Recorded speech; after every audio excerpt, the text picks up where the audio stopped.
देखिए, बीजेपी उम्मीदवारों की लिस्ट जल्द जारी हो सकती है। 2 दिन तक दिल्ली में बीजेपी का बड़ा मंथन हुआ। उम्मीदवारों का फाइनल पैनल तैयार कर केंद्रीय नेतृत्व को भेजा गया है। तो केंद्रीय नेतृत्व के फैसले के बाद उम्मीदवारों की सूची जारी होगी। जो भी मंथन हरियाणा बीजेपी को करना था वो मंथन पूरा हो चुका है। उसके बाद अब केंद्रीय नेतृत्व को वो पैनल भेजा गया है। अब केंद्रीय नेतृत्व उस पर फाइनल मुहर लगाएगा। उसके बाद बीजेपी के जो उम्मीदवार हैं उनकी लिस्ट जारी होगी। तो चलिए ज्यादा जानकारी ले लेते हैं। अपराजिता श्री हमारे साथ दिल्ली से लाइव जुड़ चुकी हैं। अपराजिता, देखिए, हरियाणा बीजेपी ने लगातार 2 दिन तक मंथन किया है और अब फिलहाल केंद्रीय नेतृत्व को वो पैनल भेज दिया गया है। लिस्ट कब तक जारी हो सकती है बीजेपी की, क्या कुछ जानकारी?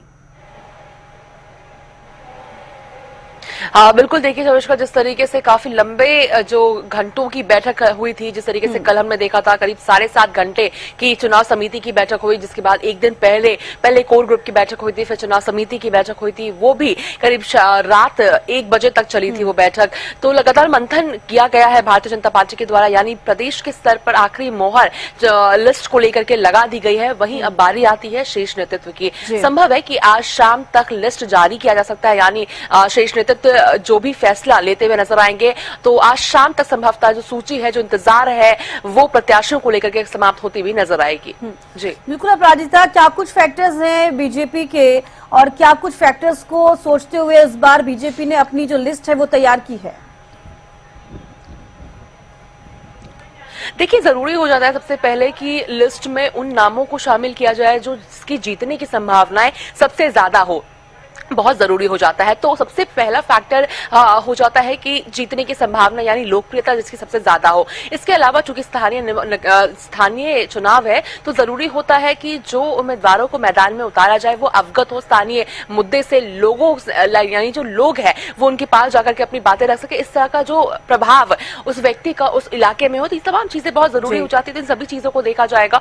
सर्वोपरि हो जाता है कि डिसिप्लिन भी बहुत जरूरी भारतीय जनता पार्टी देखती है कि ऐसे उम्मीदवार को मौका दिया जाए जो भारतीय जनता पार्टी के लिए लॉयल रहा हो, तमाम चीजें रही हो। तो इन सभी फैक्टर्स को देखा जा रहा है। साथ ही नाराजगी भी नहीं, क्योंकि चुनाव का समय है, तो किसी भी वरिष्ठ नेता किसी को भी नाराज नहीं करना चाहती है भारतीय जनता पार्टी। तो सभी चीजों का समन्वय बनाकर यहाँ पर लिस्ट को तैयार किया गया है, जिसके बाद शीर्ष नेतृत्व आज फैसला लेते हुए भी नजर आ सकती है। ठीक है प्राजिता, लौटूंगी आपके पास। नेहा देवन बीजेपी प्रवक्ता हमारे साथ जुड़ गई हैं। बहुत स्वागत है नेहा देवन जी आपका। थैंक यू सविष्का जी। नेहा जी, देखिए, जिस तरीके से आप भी जानते हैं कि हरियाणा में निकाय चुनाव होने हैं, नॉमिनेशन की प्रक्रिया शुरू हो चुकी है और हरियाणा बीजेपी लगातार मंथन कर रही है अपने उम्मीदवारों को लेकर। सबसे पहले आपसे ये जानना चाहूंगी कि आपकी लिस्ट में फिलहाल अभी देरी हो रही है, कब तक लिस्ट आप साझा करेंगे, क्या कुछ आप इसको लेकर कहना चाहेंगे? देखिए, बहुत सा काम हमारा हो चुका है। बहुत जल्दी लिस्ट आपके सामने आएगी और जो भी स्टेट की तरफ से कार्रवाई थी वो कंप्लीट करके केंद्र की टोली के पास में भेज दी गई थी, शॉर्टलिस्ट नाम करके। और अभी केंद्रीय नेतृत्व की तरफ से जो भी एक्शन होगा, तुरंत एक्शन के बाद जो है वो लिस्ट आउट हो जाएगी जी। और हमारी तैयारी बिल्कुल पूर्ण है। हमारे जो भी उम्मीदवार बीजेपी से टिकट चाहते हैं वो सब अपने अपने क्षेत्र में अपना अपना काम संभाले हुए हैं, अपना मोर्चा संभाले हुए हैं। केवल नाम डिक्लेयर होने की बात है। नाम डिक्लेयर होते ही पूरी बीजेपी जो है वो एकजुट होकर इन सभी निकाय चुनाव में, जहां वार्ड के चाहे एमसी की, पार्षद की ही भूमिका क्यों ना हो, सबको जिताने में लग जाएंगे। और ये 100% तय होने वाला है कि जो ट्रिपल इंजन की सरकार है वो भारतीय जनता पार्टी की ही बनने वाली है। बिल्कुल नेहा जी, जिस तरीके से आप भी कह रही हैं और तमाम बीजेपी के बड़े नेता हों, चाहे वो हरियाणा के हों, खासतौर पर साफ तौर पर कह रहे हैं कि ट्रिपल इंजन की सरकार अब बनने जा रही है। तो कितनी तैयारी बीजेपी की इस बार निकाय चुनाव में देखी जा रही है? जमीनी स्तर पर क्या कुछ आपकी तरफ से किया जा रहा है? क्योंकि देखिए, आम जनता की मूलभूत सुविधाओं का अगर हम जिक्र करते हैं तो लोकसभा चुनाव हो या विधानसभा चुनाव, साफ तौर पर देखा गया कि मूलभूत सुविधाओं से भी वंचित लोग नजर आए हरियाणा में। देखिए, सबसे पहली बात तो ये है कि किसी भी अन्य पार्टी के कोई भी कैंडिडेट नजर नहीं आ रहे हैं। कांग्रेस बिल्कुल दिल्ली चुनाव के बाद 0 पर जो अटकी है और उस 0 को देखते हुए यहाँ पर हरियाणा में भी जो नगर निकाय के चुनावों में जो कैंडिडेट हैं वो भी कांग्रेस की टिकट चाह ही नहीं रहे हैं। और जहां तक सवाल है जेजेपी और आईएनएलडी का, वो कभी नगर निकाय के चुनाव में इस तरह से प्रोमिनेंट तरीके से चुनाव लड़ते हुए नजर नहीं आए हैं। आम आदमी पार्टी का सुपड़ा बिल्कुल साफ है। हरियाणा प्रदेश में केवल एकमात्र पार्टी बचती है, वो है भारतीय जनता पार्टी, और हर व्यक्ति जो है वो भारतीय जनता पार्टी की टिकट लेने के लिए उत्सुक है, उत्साहित है और तत्पर है। और जो भी कांग्रेस के भी कुछ लोग थे वो भी अब बीजेपी में शामिल हो चुके हैं और बीजेपी की टिकट ही चाह रहे हैं।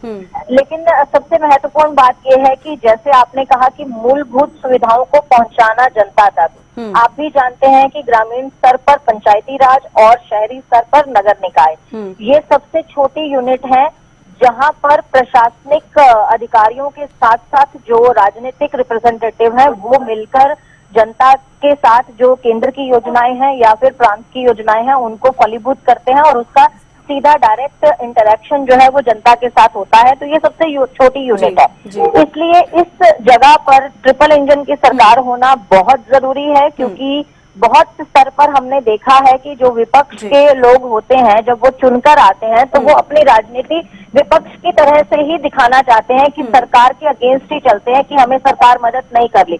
लेकिन होता ये है कि सरकार सभी के लिए समान रूप से काम करती है। डिपेंड करता है कि वहाँ उस क्षेत्र के रिप्रेजेंटेटिव के ऊपर, प्रतिनिधित्व करने वाले व्यक्ति के ऊपर कि वो कितना सरकार की चीजों को इम्प्लीमेंट करते हैं। इसलिए सरकार की चीजों को इम्प्लीमेंट करने के लिए बीजेपी के जो कैंडिडेट होंगे वो बिल्कुल सशक्त साबित होंगे और मूलभूत सुविधाओं का जो भी थोड़ा सा लैप पिछले दिनों देखने को मिला तो उसको भी कंप्लीट करने में उसको पूरी तरह से भरने की काम करेंगे।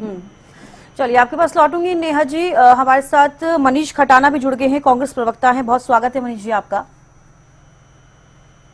जी धन्यवाद। मनीष जी, अभी आपने सुना होगा नेहा धवन जी क्या कुछ कहती हुई नजर आई हैं। साफ तौर पर वो कह रही हैं कि अगर हरियाणा में कांग्रेस का जिक्र किया जाए तो निकाय चुनाव में कांग्रेस का ये नजर नहीं आ रही है। दिल्ली में जिस तरीके से कांग्रेस 0 पर रही, हरियाणा में भी कुछ इसी तरीके की स्थिति है आपकी, क्या कहेंगे आप? मेरा तो ये मानना है और ये कहना है कि जो लोकसभा का चुनाव हरियाणा में हुआ उसमें से 10 में से हम 5 सीटें जीते जी, और जो विधानसभा का चुनाव हुआ उसमें हम 37 सीटें जीते और हमारा जो मार्जिन था वो 0.5% का मार्जिन था टोटल वोट का। अगर हरियाणा में देखा जाए तो 0.5, मतलब 1% भी वोट इनका ज्यादा नहीं था, 0.5% था। और उसके बाद भी ये जिस तरीके की बातें कर रहे हैं कि देश में एक ही पार्टी, तो मुझे लगता है कि देश में अगर एक ही पार्टी रहेगी और एक ही पार्टी चलेगी तो लोकतंत्र और संविधान तो कहीं बचेगा ही नहीं। ये तो डिक्टेटरशिप लाना चाहते हैं देश के अंदर। ये चाहते हैं कोई विपक्ष में कोई हो ना, कोई इनके गलत नीतियों को, इनकी कुनीतियों की कोई आवाज उठाने वाला कोई पार्टी देश में बचे ही ना। जिस तरीके से दूसरी पार्टियों का गला घोटने का ये लोग काम कर रहे हैं ईडी के द्वारा, सीबीआई के द्वारा और अलग अलग सरकारी एजेंसियों के द्वारा, और जिस तरीके की इनकी भाषा शैली है, मेरा ये मानना है एक हिंदुस्तान के नागरिक होने के नाते कि हर पार्टी को लड़ने का बराबर मौका मिलना चाहिए, उसको अधिकार होना चाहिए। लोकतंत्र और संविधान तभी बचेगा जब दो पार्टियां या सभी पार्टियां मैदान में चुनाव लड़े और निष्पक्ष तरीके से चुनाव आयोग है वो अपनी भूमिका रखे। तो ये देश के संविधान के लिए बहुत जरूरी है। और मेरी बहन जितनी उत्साहित और हो रही थी, बड़ी अच्छी बात है, मैं इनको मुबारकबाद देता हूँ।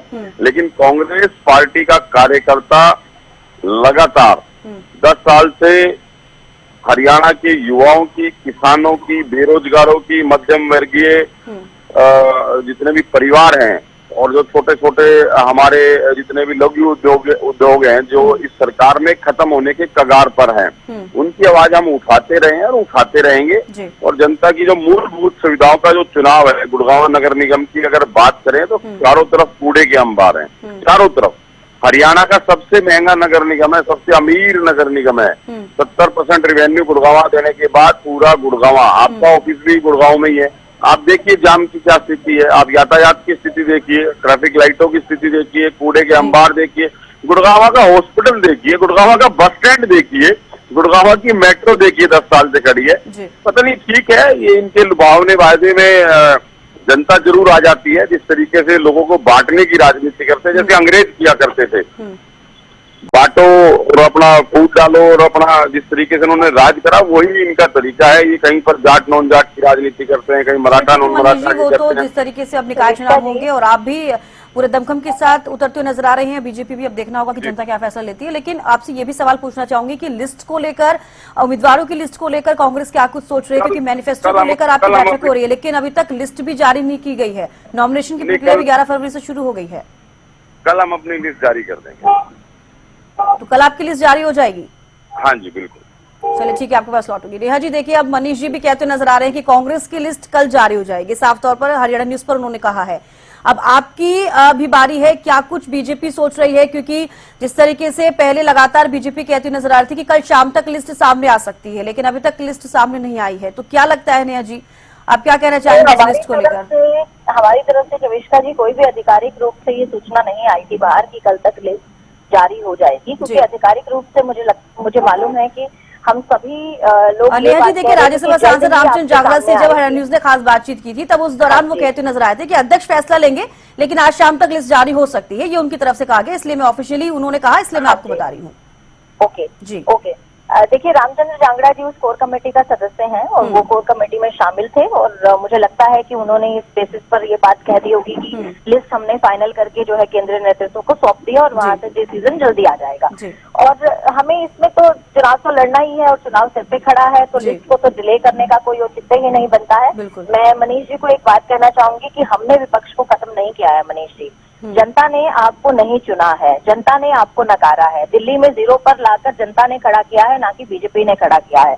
और दूसरा, आप वोट परसेंटेज के अंतर की बात कर रहे थे, तो 0.085% वोट का अंतर है, ना कि 0.5% वोट का अंतर रहा है। और दूसरी बात, ऐसे ही जो है लगभग वोट परसेंटेज का अंतर जो है 0.1% का अंतर रहा था मध्य प्रदेश के चुनाव में, जिसमें सीटों में डिफरेंस जो था 114 सीटों का डिफरेंस था। 114 सीट बीजेपी को ज्यादा मिली थी 0.1% के डिफरेंस में भी। तो ये तो जो है कुछ भी संभव है।